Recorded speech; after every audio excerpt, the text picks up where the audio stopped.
what does X-ray and CT enable when they're looking at their types of parts in the medical device industry. We'll start at just a high level. We bring up the stage gate process. We'll start early R&D, product development, failure mode identification, root cause analysis, and then we'll move over to show what it looks like when we start doing finished good defect detection, inline detection, doing 2D, 2.5D X-ray to enable that 100% inspection.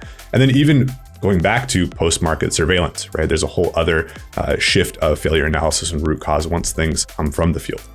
As far as analyzing new processes, so this is a 3D spinal implant that was captured on our Neptune scanner, the one sitting behind us here.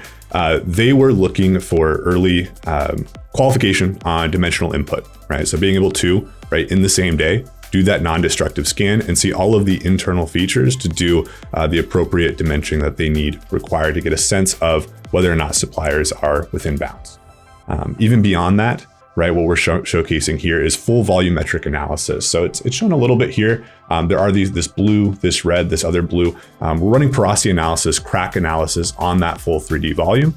This is the type of data that, again, in a web-based platform, they can copy and paste a link if they enable their supplier to have access to it. They can share that link to them and they can get undeniable proof as to what the product that they're receiving or that they're shipping out is looking like and what the quality of that is.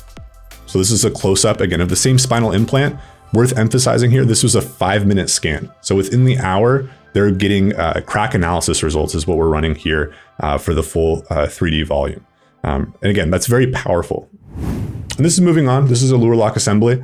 This is really just to get across, again, more dimensional analysis, but again, really showing with the gray map here, again, with CT, folks that might be new to it, it is doing a density map. So multi-material parts, complex assemblies, things of that sort. CT is that full 3D reconstructed data. You're able to distinguish what each of those materials are going to be in 3D to inform, specifically for this one, how are those plastic inserts actually interacting? What do ultrasonic weld joints look like, which we'll cover in a little bit. This one's a good speak to more of the complex devices that we're seeing. I think in the medical device industry, not only is there a call for increased quality, but this is at the same time when there is a call for increased complexity. Right? There's always novel solutions. There's going to be increased complexity from here on out, year to year, and that puts a burden on engineers. So this is showing the nasal implant system, a meniscus implant system, and this is specifically for the R&D engineers, a testament to how quickly we are moving as a company to deliver solutions specifically for these types of applications. Historically, with X-ray CT, there's that trade-off with what we call high aspect ratio parts, things that are, let's say, skinny and long.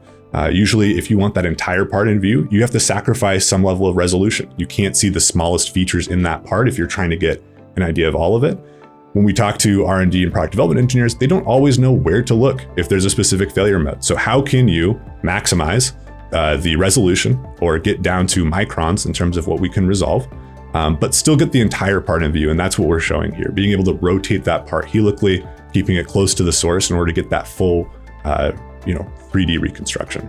I think the last call out here is, again, just to show for one of those implant systems, the ability to do that full analysis in its packaging, in the sterile packaging. You don't have to open that up.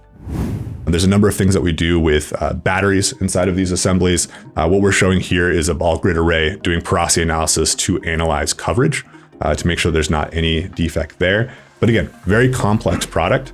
And this is now we start moving towards not just failure identification, but how are we really setting up Triton and Mars to catch certain failure modes at scale, right? So what we're looking at here on a similar personal drug delivery device is the ultrasonic well. How can we inspect that at scale and be able to deliver a validated solution such that they can do this nearline or inline? Historically, ultrasonic welds are things that destructively you need to test. You do need to batch these and open these up. There's not an easy way an operator can view this without opening up the product. So being able to do this, again, non-destructively, very valuable. And then moving over to nearline or inline inspection, this is a quick glimpse at the Triton system. So we talked about it a little bit earlier. We talked about the Neptune as well. What the transition of Neptune to Triton looks like is you were doing the same full 3D volumetric analysis, but now we're pushing pass-fail tests to the line, right? So the part handling happens autonomously. We have fixtures set up to repeatedly scan those parts. And then at the outfeed, you're getting a pass-fail result as to whether there is a poor ultrasonic weld or if there is a crack in some type of manufactured assembly. And this is just another visual on the automated pass-fail decision making. So this is happening in real time as it goes through the Triton. Very interesting thing here with, in the terms of process control, any of the dimensions that we're pulling from this ongoing analysis, you can run correlated with your other functional testing, right? Which could really bring out some new insights for your process. I think even beyond that, right, we are capturing 3D data as product is moving through the line. Let's say down the road, there is a field failure or there's some new learning about the product. Because the 3D data has already been captured of each part, you can go back on all of that data that has been stored and run analyses after the fact, right? So if you wanted to go back and see how long there might have been a drift in process, this is what that type of data capture enables. We do understand that there are customers producing millions of products per year. And the takt time required often means that maybe we need to do something in a second, sub-second, which is where we do have 2D and 2.5D X-ray solutions, which we're seeing here at the left, right? So being able to see needle alignment, for example, from a good and bad sample. So this is being able to do inline inspection at scale. The idea behind Mars, or that idea of inline 2D capture, it is configurable, right? Wherever we need to get that angle in order to identify a defect, there is that configurability. I think one of the nice things is, again, it is wrapping around ambiently to customer lines. We are just an addition to that process, right? Which allows you guys to keep control on, what that line speed is and everything else in your process. And this is just to bring it all back together. You have 100% inspection with Mars, 2D and 2.5D, and then you have Triton as well. And I think it's really worth emphasizing how much these complement one another. I think an example of this is if you're doing 100% inline inspection with a Mars. Once those failures are highlighted or flagged, that then can enable or kick off a deeper batch analysis on a Triton. So you have a number of hardware inputs across all of your facilities globally, and they're all flowing into the same unified Lumafield platform.